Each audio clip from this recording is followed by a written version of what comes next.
Hey everybody, Luke here, and today I'm going to show you how I coat these old laminate countertops with stone coat epoxy. This trailer was about, 30 years old or so, and these countertops have seen better days. As you can see, they're pretty torn up. They have this weird paint on them, and come to find out, somebody decided it was a great idea to install that same subway tile backsplash that you see on the wall on top of the surface. So the homeowner helped me out and scraped all that off, demoed it for me so we can get these counters prepped and ready to go. And then you saw there in the back corner, there's this really awkward space behind the stove that just had no countertop. It was just a big gaping hole. So later on you'll see I put in a scab piece and finished that countertop in the back. But okay, so when going over laminate or any other porous surface, there's a couple prep steps that you need. Step number one, get rid of the sink. Pull it out and scrape up all that old gunk, and then after that you want to clean the countertops. These countertops haven't been degreased in Lord knows how many years, and so that's what we're doing right now. You just dilute it with some water, you clean it off, and that's as simple as that. Here's me and Jeff. Shout out to Jeff helping me get this job done.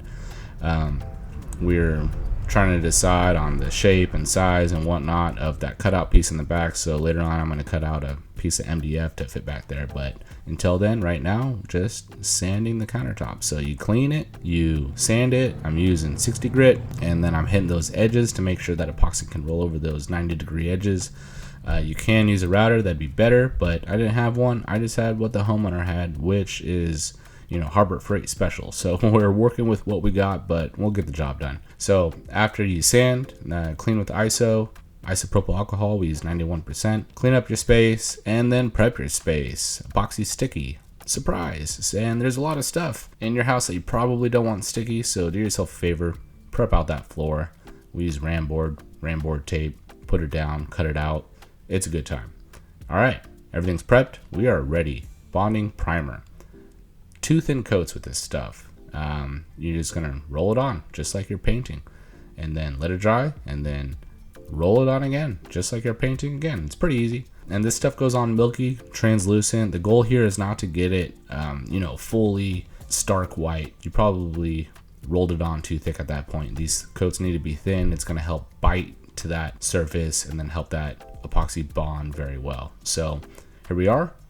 Here's the kitchen all bonded, primered out, meaning we're ready for the epoxy undercoat, which is paint. I'm going with our black exotic countertop kit today.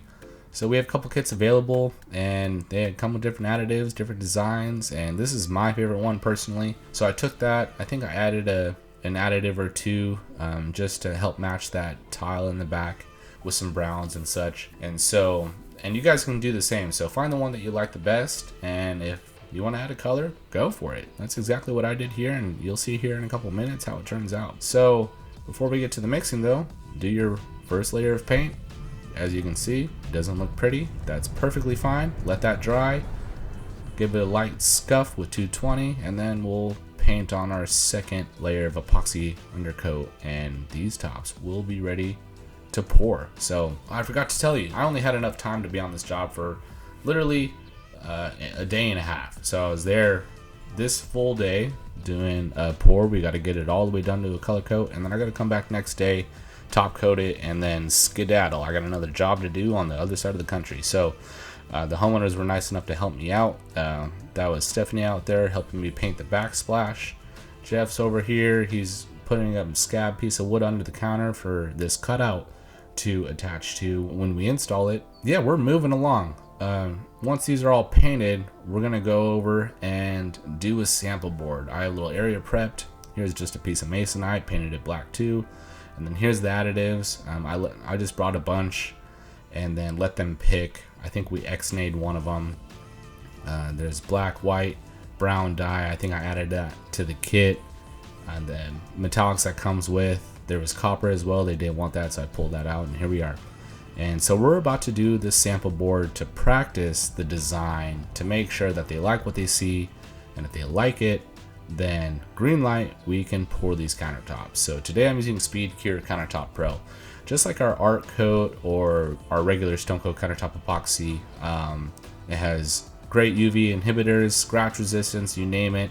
The only difference with it is the working time. Besides about an hour or so of working time, this stuff only has about 20 or 30 minutes to get it out and get it the way you like. So you got to move quick. This is actually the first kitchen Luke has ever done. I've been a part of 1,000,002 projects with Mitch Quist, you know, because I'm behind the camera. I've seen him do it 1,000,000 times. I edit the videos. I've seen the videos 1,000,000 times. So I'm pretty confident in my abilities. But the fact of the matter is, I've never done this before. And I still decided to go with Speedcure, which is, we call it a pro product, but what that means is you just got to know what you're doing. If you haven't used epoxy before, we recommend using the normal stuff. Get used to it, how it works. And then when you're ready to do jobs with quickness like I had to do today, this is a 1.5-day job for me. Speedcure definitely comes in clutch because I was actually able to do that. So perfect. So that was the design that came out on the sample board. The homeowners loved it, which is perfect. So that means we can get ready to pour in this kitchen and making this not look how it looked. So this is exciting stuff. So just make sure you prep correctly. Ram board that floor, plastic off your cabinets, tape off anything that needs to be taped off. And then today, since we're doing a dirty pour, meaning I'm gonna mix up all my epoxy, all my colors separately, and then pour the colors back into the same bucket and pour it out, I'm using excess material at that point. You don't need to use a tape dam if you're doing about 3 or 4 ounces per square foot, but today I believe we're doing about 7 or 8. So tape dam definitely necessary to hold that epoxy on while it's curing and gels up. And then later on we'll peel the tape and let that epoxy flow over the edges. But right now, same thing, mix it up. It's a easy 1-to-1 ratio, so just do your math. We all have calculators in our pockets. And then pick out your colors. Since I'm doing a dirty pour, and I wanted fairly equal amounts of everything, you just pour it out in the buckets and then mix them up and then pour it all into a single bucket, just randomly. There's real no rule to this. You just pour it in because it comes out amazing. I mean, look at that. I'm not an artist by any means, and this stuff just, you can't beat it, man. They wanted black marble, and so they looked it up, and to get that stuff installed, it would have cost them, for this tiny kitchen, I don't know, it was like 3-4 grand, and if they wanted something more exotic than that, it was going to be even higher. Well, I told them, hey, I can get you a really high-end look for like 1/10 of the cost. I think once this was all said and done, it costed maybe like $600 or $700 or something. So they still saved at least $3,000 if they went with something that looked similar. So crazy, right? But anyway, so pour out your color coat. I did a wash coat, skim coat, grease coat, whatever you want to call it, beforehand, meaning I just poured a little bit of epoxy on the surface before I do my big pour and spread it out with a stick just to wet that surface to let that epoxy roll. Remember, the Speedcure sets up fairly quick, so don't spend too much time doing this. But I did have enough time to add in some accents.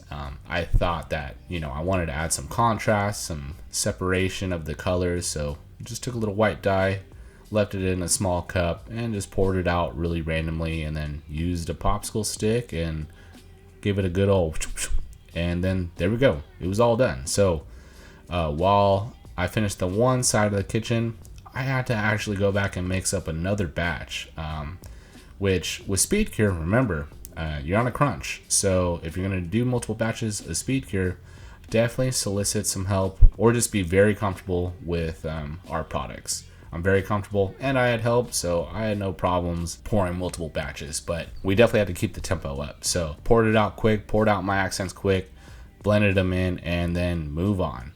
So the cool part with this stuff is since it sets up quick, I don't have to wait a couple hours to peel that tape. I was able to peel them almost instantaneously, and then especially since these edges were, I think they were 2 inches if memory serves, so they have a lot of distance to travel. So I peeled them. We'll let those run down. I'll help them with my finger, just kind of tap it and help promote that to flow, and then mix up another batch, do our little cutout that's going to go behind the stove. I didn't tape this off because I didn't need to. I knew how much I needed to use, so I just poured out a little bit, spread it around, and then just let it do its thing. And look at that, it's already getting the edges coated. And then yeah, here's the kitchen. It's starting to roll over that edge. I'll take my finger, like I said, and promote it to go down, and then voila. So if you like the glossy look, then the next step would be to just pour a clear coat. I would probably go with Stone Coat Countertop Epoxy, not the Speedcure, just to give yourself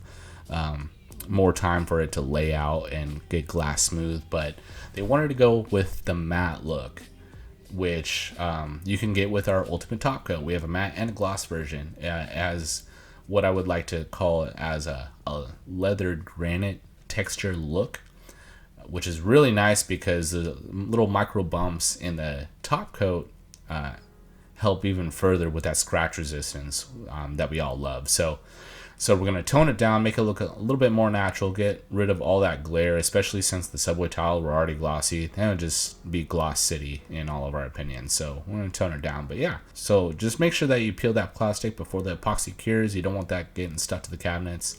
But here are all the tops done, and I think we nailed the look. Not gonna lie, for my first time, I was pretty proud with how it turned out. So, but let me know what you think. Don't I'll let you guys be the judge of that. But yeah, so came back early the next morning and did the Ultimate Top Coat. This stuff's pretty easy. You mix it up, you add a little water, you roll it on. We have mixing instructions on how much water to add to the top coat and what have you, but it's fairly easy. You roll it on heavy, then you back roll it off with a dry roller, and then let it cure, and then it turns out like this. So there was that cutout in the back. It was level, and the design happened to match perfectly. I love that. That's one of my favorite things about the dirty pour. It just takes the guesswork out of it. And here we are, man. What do you guys think? Give me a scale of 1 to 10. I can take it. If it's a 4, you're lying, because this is amazing. But I'll give myself maybe like I don't know. I'm going to say an 8.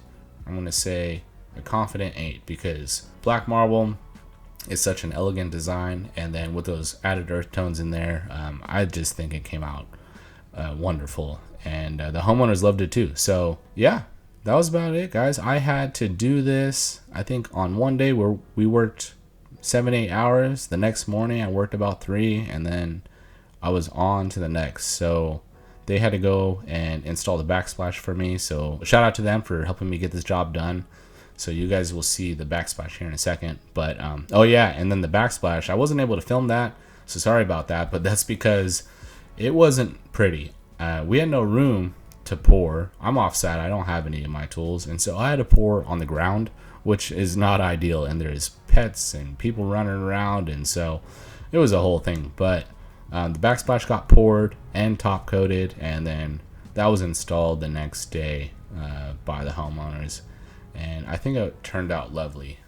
So yeah, what do you guys think? This is about as easy as it gets going over laminate or any non-porous surface. So that means you can go, granite, marble, corian, for those in like an RV or what have you. It's just proper prep. You clean it, you sand it, you bonding primer, paint it, off to the races. And then here is the final look with the backsplash. And if I do say so myself, I think this is a job well done. Let me know if you have any comments, questions, concerns, or if you just want to tell me how your day is going. I'm having a great day because this job is done and we get to move on to the next and make something else cool. So this was exciting for my first kitchen. My confidence is through the roof, and now everywhere I look, I'm just thinking, I think I can epoxy that. So if you like what you saw, be sure to like and subscribe, share this video with a friend, family member, your neighbor, because who knows, they might want it too, and then you can help them out, give them the kitchen of their dreams, and you can make a couple bucks, and then rinse and repeat, and then before you know it, you're doing this full time. A lot of people do this full time. For those that don't know, we have hands-on training out in Texas where we teach people how to do this and turn it into a living, and it's a big deal. I think we've had over 600 students to date, many of which do this for a living. So if you see this video, and if you're not in our community, I implore you to join our insiders group on Facebook, Stone Coat Countertops Insiders. We have almost 100,000 members, and so reach out, see if anyone does it in your area, or see if anyone has pro tips on how you can get started off on the right foot. But that's it for this video, guys. Thanks for watching, and until the next video, you got this. We'll see you next time. Luke out.